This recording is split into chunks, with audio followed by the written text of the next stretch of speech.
Hi, I'm Owen from Rask Australia. Thanks for tuning in to the Rask Network. Before we get into today's show, there are a few things we have to go over. Firstly, what you're about to hear and see is limited to general information only. It's not personal financial advice like you'd get from a financial planner. Also, it's important to remember that past performance is not indicative of future performance. That means that anything that's happened in the past, or we say today, is not necessarily going to reflect what happens in the future. Lastly, please consider that any of the guests or myself are featuring on this program may have a financial interest in some of the products or shares mentioned. That's enough from me. I hope you enjoyed today's program. G'day, Amy, and welcome to this episode of the Australian Property Podcast. Hello, Owen. It's always good to chat. We're here on the Australian Property Podcast with a pretty simple mission. We're trying to be the most trusted property podcast in Australia. So far, so good. We've got so many loyal listeners already, which is wonderful. And today is we're going to be talking about a kind of educational episode of sorts where we're going to talk about the risks of property. Now, Amy, obviously you're the expert in this conversation, but I deal with risks on the other side of the fence with personal finances, with the more financial planning and investing side of things. And all I see when I look out the window these days are risks and where people can go wrong. Yeah. You've been kind enough to bucket these risks as they apply to property into kind of 6 buckets or categories, and each of them deserve their own explanation. So hopefully I can prompt you through that. But maybe just to set the scene, can you explain why it is very important to even consider risk and how you kind of think about it, generally speaking? Yeah. So with anything in life, we always take risks. We take a risk when we go outside and get in the car and go for a drive. We take risks in every aspect of life. But when it comes to property, I categorize these from a high level as financial risks, but then also personal risks and more situational risks. And this applies to pretty much everyone because most of us will live in a home, whether that is a home that we've purchased to live in or it's a place that we're renting, or it also applies to if you're buying an investment property as well. And when it comes to risks, my job as a buyer's agent is to minimize risk as much as possible through the service that I provide. So doing my due diligence and educating my clients and guiding them through the process. But the reality is risk in pretty much everything can never be completely eliminated. It can be reduced with planning and due diligence and thought and effort and time. But then from there, you still need to acknowledge the risk that's left over, weighing up the worst case scenario versus the probability, and then making a decision on how you feel going forward. And that can then depend on your risk profile too. There's so many different facets of this that we'll get to in a minute, but can you maybe just characterize what you would think of if you have someone with, say, a higher risk profile in property? I'm familiar with what that might look like in the share market, but what might that look like for someone in property versus maybe someone that is more risk averse? Like what type of things are they looking for? So when it comes to property, if we're considering around finance risk, for example, someone who is perhaps a little bit more tolerant to risk might be okay with stretching their budget a little bit more or leaving less buffer left over when it comes to assessing their budget and committing to a mortgage and saying, she'll be right, we'll figure it out later. I really want this property and I'll make it work somehow, in comparison to someone who wants to preserve much more left over. And they'll say, well, look, I'm happy to compromise on the location or the property itself because I just don't want to have any kind of financial stress or pressure moving forward. Or they want to have a bigger buffer account versus someone who is happy to have less in the bank and who is prepared to take that risk. I must admit, as you know, I worked with Chris when I bought this house, and I remember the first phone call with him. He's like, so how much do you want to borrow? And he's like, 100%. I was like, oh, no, I think I don't want to do that. So like that maybe is a preference that I had of like, oh, maybe that's too much, and that maybe isn't my example. Maybe I'm not as risk seeking as I think, but you touched on finance risk there, which is one of the first things that we wanted to cover. Can you just talk about what is this risk and how does it go wrong? And then maybe we'll jump into like the different ways to reduce that risk or mitigate that risk. Yeah, sure. So when I'm considering finance risk, buying a property, one of the elements of that comes into at the very beginning when you are looking at your cash flows and then approaching the purchase process. So this is a case of determining how much you want to spend on a property. And just because the bank will lend you a certain amount doesn't necessarily mean you should borrow that. This is taking into consideration things like interest rate rises. What would you do if you lost your job or had a change in circumstances? Or if you purchased with a low deposit and then you weren't able to refinance if you had to. So when it comes to doing all of that thorough planning in the pre-purchase phase, you really need to be thorough, because once you've got that loan and committed to that purchase and mortgage, then you've got to make those repayments every month. And what happens if something goes wrong, or you are temporarily experiencing less income coming in? So the way that you assess that risk is by having a very, very clear understanding of your cash flows. So how much you're earning, how much you could potentially earn, what all of your debts are, how much you've got left over, and then from there, how much buffer you feel comfortable committing to that purchase going forward. And if that changed in the future, how would you mitigate that risk? And this could be potentially through, personal insurances, income protection, having really diligent savings in place after you purchase, so you keep building your buffer up, etc. So having a thorough plan in case things do go wrong and your circumstances change. I imagine quite a few people over the last few years were probably rushing to buy because of that fear of missing out. And they really did stretch themselves to, quote unquote, get on the property ladder, only to find that then interest rates went up. So they were even more stretched, which I can only imagine is a pretty scary spot. I'm fortunate I didn't have to stretch myself as much as that, but still, it's hurting right now with the variable interest so rate. Much. Oh, and I feel absolutely terrible for everyone. And you and I, we're homeowners, and we've experienced this as well. Our cash flows have just completely changed over the last couple of years, but certainly the people who were under the impression that rates were not going to change anytime soon, they potentially leveraged themselves up or borrowed more than they should have and didn't factor in how those future rate rises might impact them, because not only have they risen, they've risen at an unprecedented rate. And that is really painful. And if they didn't have a buffer, and especially if they purchased with a low deposit, they might not necessarily be in a position now where they can go and refinance and find a better interest rate. Yeah, those really stressed mortgage or property owners who find themselves in those unfortunate situations. There is, before we jump to that, actually, there was something in our notes, which is that the risk for even people that have in the purchasing process, Amy, pre-approval, I think a lot of people assume, and I think maybe even I assumed this, was that once you've got pre-approval, it's all smooth sailing from there. Can you talk through some of the risks about around that and maybe some misconceptions? Yeah, sure. So once you've done all of that pre-purchase planning, the next step is when you're ready to go and buy a property, you ideally obtain a pre-approval from a bank. And the best kind of pre-approval you can get is what's called a fully assessed pre-approval. So that lender has checked everything really thoroughly. They have gone through every nook and cranny of your personal financial situation. And from there, though, they will provide you with a pre-approval, but that is not a complete guarantee that they will provide you finance, because it's called a conditional pre-approval. So it is conditional upon a couple of things. Sometimes it might be straightforward things that you can definitely do, like go and close a credit card or pay off a certain amount of HECS debt, whatever it is. But then from there, it's also subject to your personal situation not changing. So you have a little bit of control over that, but not complete control. Lending policy can change, or if interest rates rise, then that can reduce your pre-approval, and some lenders will then change the amount that they're happy to lend you if rates do go up. But then it will also be subject to a bank valuation. So the bank then saying, hey, Owen, you've bought this property. I'm happy with not only the price you've paid, but I'm happy with the type of the property that you've purchased. So, and the catch-22 is you can't get the bank valuation done until you've bought the property. What that means is the main way that you can eliminate this risk entirely is by being what's called subject to finance, which means that your offer is conditional upon your finance being approved. And if it's not, you can then withdraw from the contract.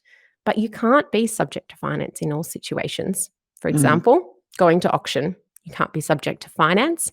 Or if you're in a situation where it's a private sale and you really want that property and other people or other offers are unconditional, if you put a subject to finance clause in, you might miss out on that property or you'll have to pay more in order to make your offer more compelling.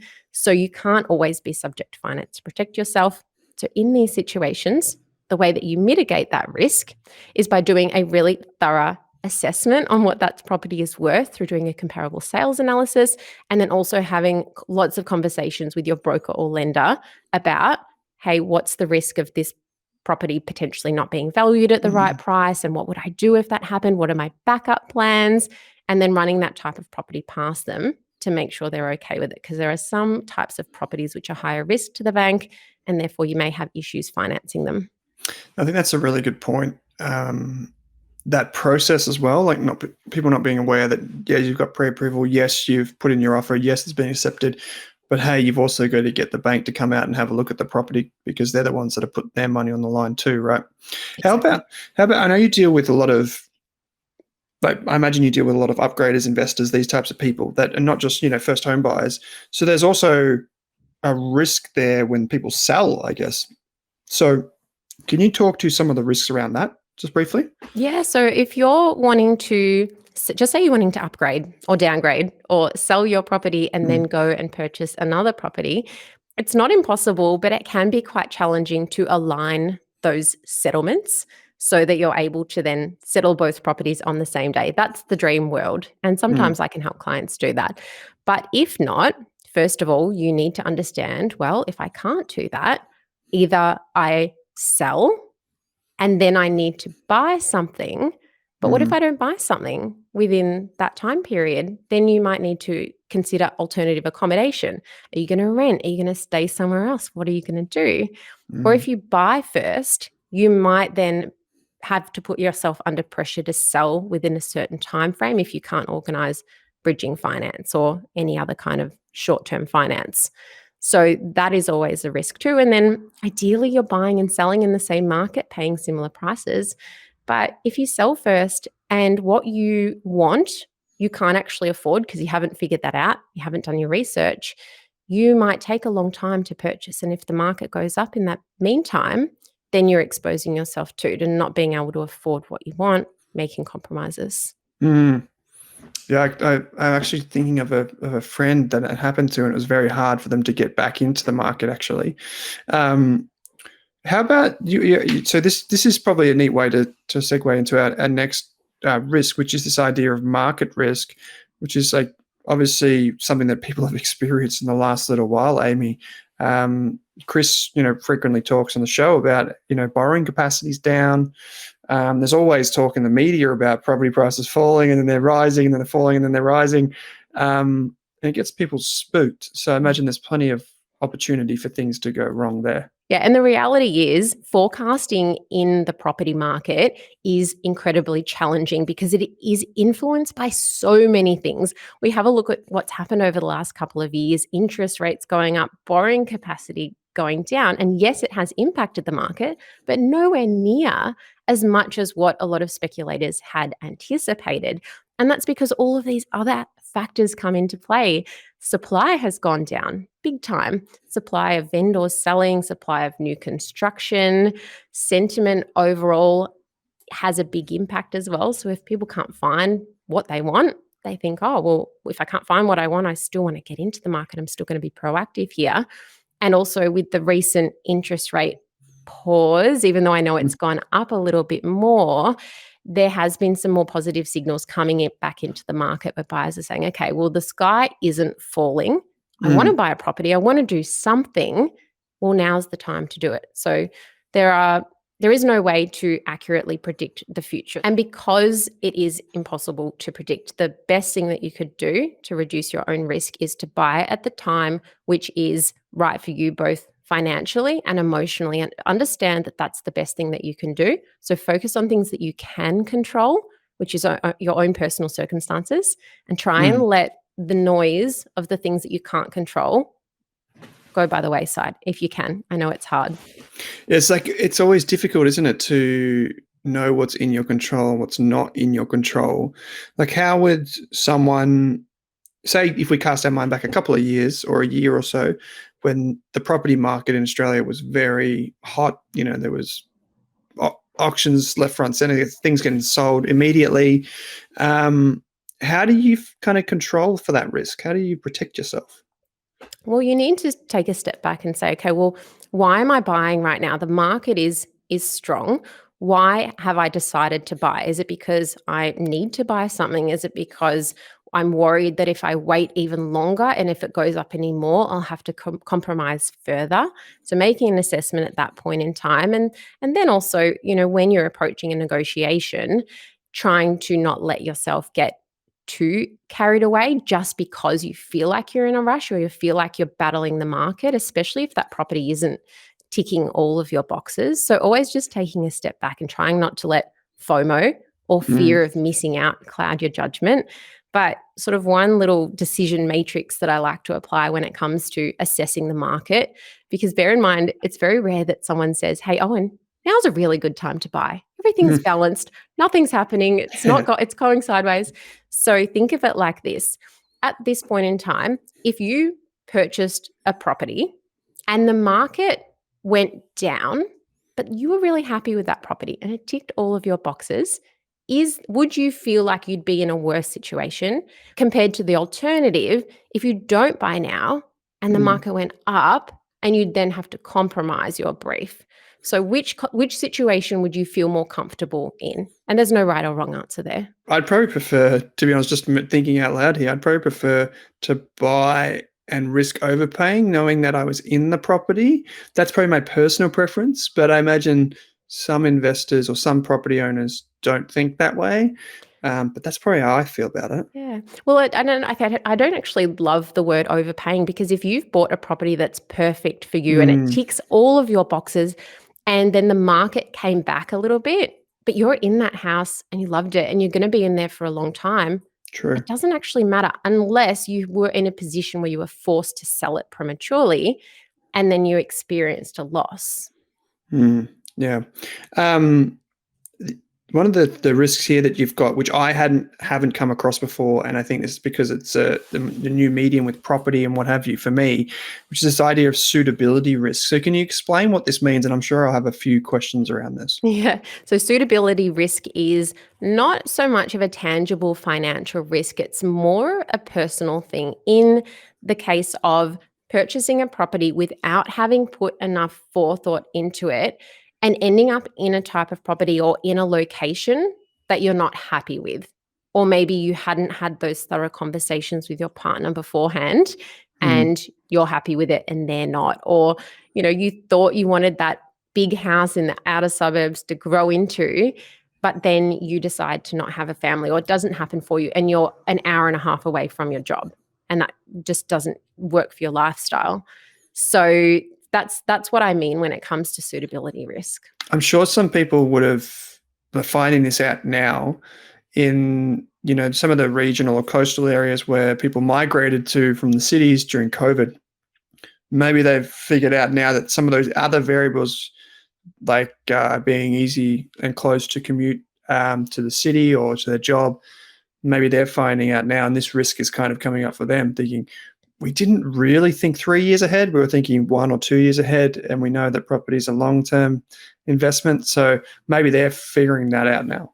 Yeah, exactly right. Or if you're approaching this from an investment perspective, not considering your cash flows enough and maybe thinking, okay, well, I want to get a really strong capital growth property and I'm totally fine with contributing, $1,000 or $2,000 a month towards that negative gearing.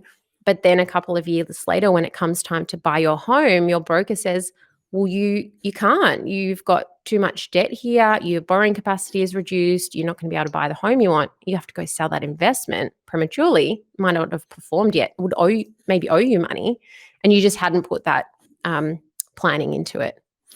Well, that's actually brings us to another risk, which is the idea for investors, like the risk that they face, which may be unique from people that are buying a home to live in. Can you talk us through some of the risks or threats to the idea of property as an investment and some of the ways people go wrong? And obviously, I'm eager to find out how we can mitigate those and control or at least be aware of them.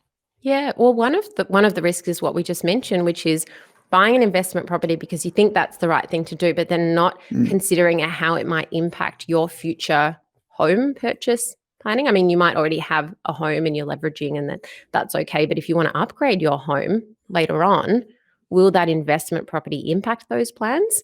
And it may or may not, but have you thought about it? So you can speak with a mortgage broker now and say, hey, if I wanted to borrow X in a couple of years for a home, how would an investment property with these cash flows impact that plan? Just having a bit of planning, or speaking to a financial planner if you are opting to do that as well. There is also, when it comes to investing, there's cash flow risk. So when you purchase a property, your cash flows are, once the rent comes in and all of the expenses go out, you are left over with either having to contribute money, so you're negatively geared, or you might have money coming in, positively gearing, and that's great, but that can change over time. So just because that's that now, if you had increased interest rates, or you had an extended period of vacancy, or again, if you lost your job or something happened where you didn't have that money, then you need to plan for that and budget for that, and not just assume it's always going to be the same. Okay. Also can be, like risk to your the ongoing part of the management of that property, and not getting rent, or if there's like locking in rent and then interest rates go up, and it creates that kind of dispersion between the two. That's right. Well, investors who purchased when interest rates were in the 2s and 3%, and now, especially because for an investor, the interest rate is often higher than for an owner-occupier, all of a sudden that investment property is costing them maybe double per month what it used to. And property prices have come down too. So they've been double hit. So it's more just planning for those things ahead. And you just don't want to put yourself in a position where, again, you have to sell a property before you're ready just because you haven't got the cash flows to support that property. Cash flow risk is obviously something that investors in particular face because of, like you said, higher borrowing costs and a few other variables. And how we fix that, Owen? How to solve for it, I guess. So first of all, when you're buying an investment property, popping a spreadsheet together, it doesn't have to be anything fancy, and then stress testing that. So playing around with interest rate changes, playing around with, if the rent went down a little bit in the future, if you had a month of vacancy, what would that look like? Could you afford that? Having a really good understanding of the rental market. What's the demand there like? What are vacancy rates like? Speak to local property managers to get their insight. Hey, what type of properties lease really well in this area? How long are properties taking to lease on average? Obviously, that can change in the future. And then when it comes to minimizing vacancy too, in rental markets, not so much right now in certain parts of Melbourne and Sydney, which are going a little bit bonkers, but tenants can be quite price sensitive, especially in more regional areas or at lower price points. So you need to price your property right. And if it's not leasing, you need to be proactive and consider reducing that rent, because every $10, $20 makes a big difference for tenants. For sure. Which this idea of, obviously a lot of investors get into property, use that income, that rental income, to offset a loan or to even earn positive income. But it doesn't always go according to plan. Like some tenants, are great, some not so great, Amy. Yeah, that's right. And that is always a risk when it comes to leasing your property out to essentially what is a stranger.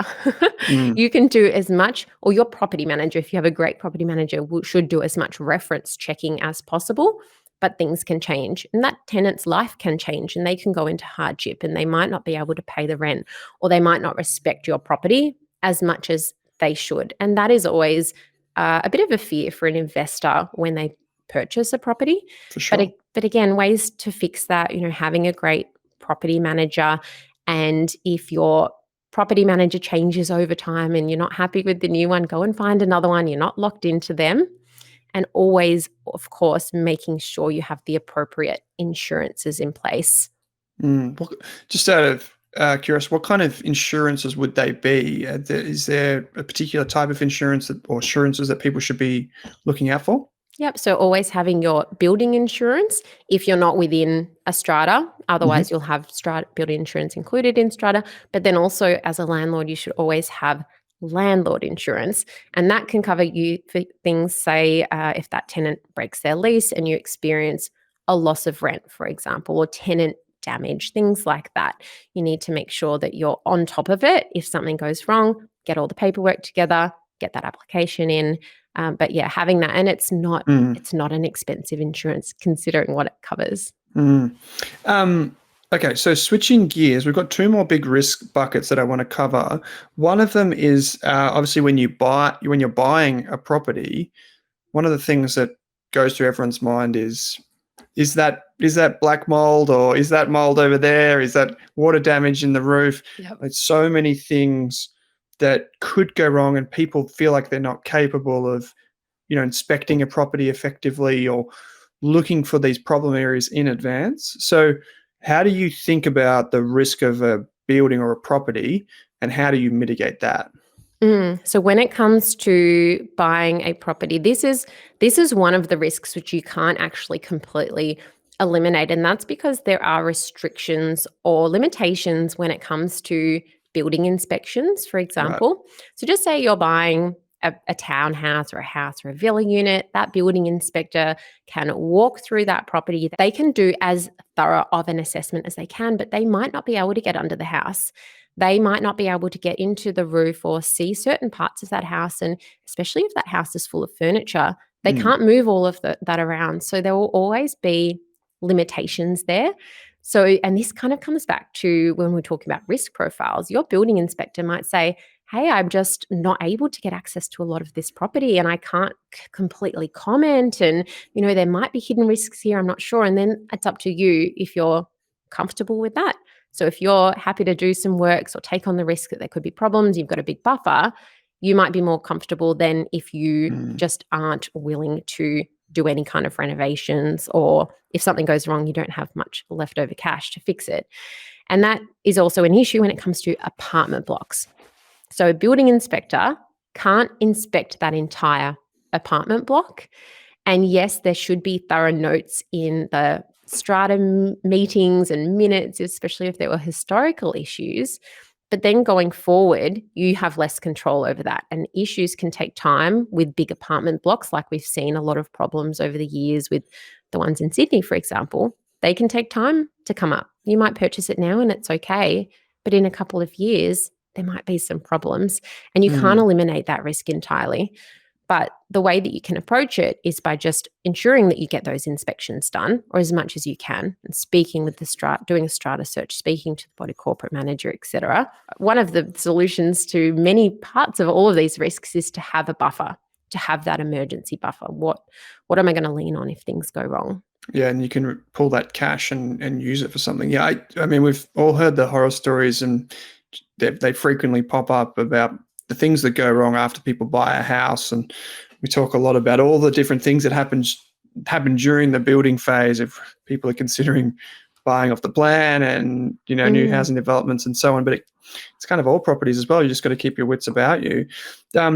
Amy, the real risk that I want to talk to you about, this is the final one, is one that I'm really interested in, is this idea of there being some sort of like personal risk attached to buying a property or to owning a property.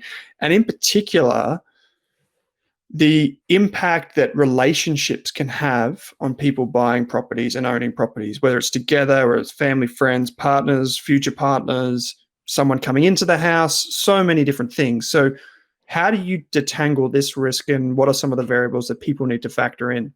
Yeah. So if you're buying a property and it's just you purchasing that property, yes, it's going to be maybe a little bit more challenge financially, but you don't have anyone else to answer to. You can make your own decisions. But when you're in a relationship, you're dealing with someone else's financial habits and, background and their attitude towards money and risk tolerance and all of those things. And quite often you might be on a different page when it comes to how you approach money, but then property, where you want to live, what you want to live in, what you're tolerant to, which one's okay to do renovations and the other one doesn't, all of those things. So it's actually quite common that I speak with couples and they're just not on the same page and they think they're ready to buy a property, but they're absolutely not. They need to agree beforehand, because otherwise if they start searching and then one person finds something and the other person's not on board, that can be really, really difficult. Really, it can create tension and upset. So you want to avoid that beforehand, but then very much so before you actually purchase that property, and then you're living in it together. And maybe, you've stretched the budget and one person didn't want to do that, or they don't feel comfortable, or they're the breadwinner and the other person is the one that pushed it. And just, you don't want to put yourself in that situation where your property causes conflict in your relationship because you haven't thought about it in enough detail.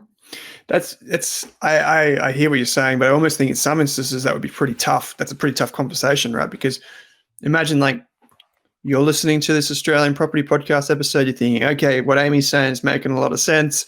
And I'm all aboard with like trying to minimize some of these risks. And then your partner comes in, they're not listening to the podcast. They don't know, but they've got their parents or their friends in their ear saying, you should buy this thing off there and go and buy off the plan over here. And you're thinking, maybe not good idea kind of thing. Yeah. Can you get experts involved in this? Like, can someone get support in any way, or? Yeah, in a couple of ways. And I think before you even approach getting support, if you can't have the hard conversations with your partner beforehand about money and life goals, like that's the first step, right? And especially to have transparency too, especially if you have separate bank accounts. Nothing wrong with that, but having transparency over, your money priorities and where all the cash is going, et cetera. And then you might consider speaking to a financial planner to help align your own personal financial goals going forward.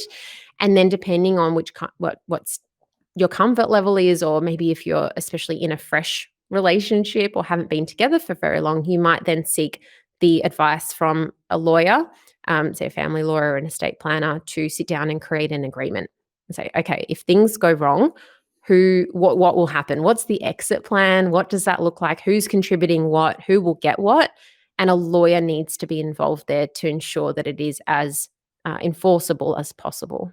And I'd say that's just as important for friends and family members as it is for, if you're going into it as an investment, with friends or something like this, or it's a business transaction, you should treat it almost like that. That's my opinion, Amy. Oh, even more when it comes to buying with friends and family, because you're probably going to be even less aligned with your future goals than what you would be with a spouse or a partner. And you're kind of moving in the right direction. And I've actually had a situation where some friends of mine bought with their siblings. So there's actually 4 people on that title. One person now wants to sell and the other 3 don't. And they didn't go into that with a plan. And now it is actually causing some issues in their relationship. You don't want that. That's really something you want to avoid. Yeah, and this happens too with guarantors, if I'm not mistaken. Like some of the banks, or I think all banks, like they get the parents in to talk, or they have a chat with them and say, can you sign this, and do you understand the risks? And so they're taking it seriously because they don't want to be the third party or fourth party in some of these situations as well. Yeah, and especially if you are, say you're purchasing with a partner, Owen, and your parents are going guarantor on that loan. And then what happens if you break up, but your partner still wants to stay in that property, but your parents are guarantor? Like it becomes a bit messy and more complicated there. So, approaching all of this, every single one of these risks can be mitigated with forethought and planning and thinking about, okay, what are we hoping to achieve? But what are the worst case scenarios? How would we deal with those? Are they acceptable if they could happen? And what would we do? What would be our contingency plans? I really resonated with your point before about having those upfront conversations with your significant other, because I find that often roots out a lot of other issues, like in a good way, because it helps you deal with them. And I think property is one of those things where people are extra emotional, because you don't need to, be a financy person to know how important this is in your life. And it's a big commitment from 2 people. So I don't know if you have any thoughts or ideas, or even just really simple tips around people talking about property in a relationship. But if there's anything you've seen effective in the past. Yeah, so before you go out and seriously start considering looking at properties or even getting a pre-approval or anything, just making sure you're on the same page with what I call your property brief. That's a combination of your budget, so making sure you're both happy to spend that amount of money and commit to that mortgage, and who's contributing what. Like some relationships, if one person's earning more, you might say, okay, well, you're then going to contribute more to that mortgage. Or you might say, no, it's 50-50, but figure it out beforehand. And then making sure you're on the same page with your locations you want to be and what that property looks like. So your non-negotiables. And you can even write it down separately and then sit down together and compare it and see if it aligns. And if not, you might have to negotiate and compromise to then make sure that strategy is achievable moving forward. I think that's where getting an expert like yourself to help you sit down and plan that. I'm a mediator, Owen. Yeah, that's it. Like we're all in the business of emotions, right? I had one recently where this client, they just couldn't find what they wanted, and I said, well, the problem is, to me, it was very clear, and he needed or wanted a double garage, but the suburbs that she wanted to live in, properties do not exist with double garages in those particular suburbs. You'd be lucky to get a single garage in a part of Melbourne. And I said, that's the issue. You need to come to a conclusion where you either move further out or you compromise on the double garage. You need to both decide what you're going to do, because if you're moving down this path, you're not going to buy anything. Yeah. And they eventually got to the point where they say, okay, well, we're going to just be okay with a carport to stay in those suburbs, because otherwise it was already starting to form cracks in their approach to it. Yeah, fair enough. So just to recap here, we've got the 6 buckets of risk. We've got finance risk and everything involved, whether that's pre-purchase, whether it's the cash flows after you purchase, or even selling. We've got market risk, buying too high, well, not too high, but buying at the peak, and how to think about that. Suitability risk, which is a new one for me, is just this idea of, are you thinking ahead? And that's where your property brief and dealing with an expert will help you. Building risk, obviously, there too. Amy, special shout out to Amy. She has created a 100-point checklist of things for you to consider, and she's got it in a PDF. So if you are interested in the PDF, it's free. Just click the link in the podcast player, if you're watching the video, below the video, and just pop in your email address and Amy will email it to you. The other one was this idea of personal risk or relationship risk, which is probably the thing that always kind of challenges me and my skills as a financial educator. And finally, the risks that are inherent for investors. Again, you've got cash flows, you've got tenants risk, and a whole bunch of other things that sit underneath that. So hopefully we've had a bit of an exploration. I think each of these topics deserve their own podcast, Amy, but I think you were a fantastic field guide in taking us through all of them. So once again, thanks for joining us. There are links in the show notes to get in contact with Amy if you're interested in learning about property. Amy's course is brilliant, or you can check out her buyer's advocacy as well, based out of Melbourne. So check that out. It's all in the show notes. Amy, as always, it's a pleasure. Thanks for joining me. Thank you, Owen. See you next time.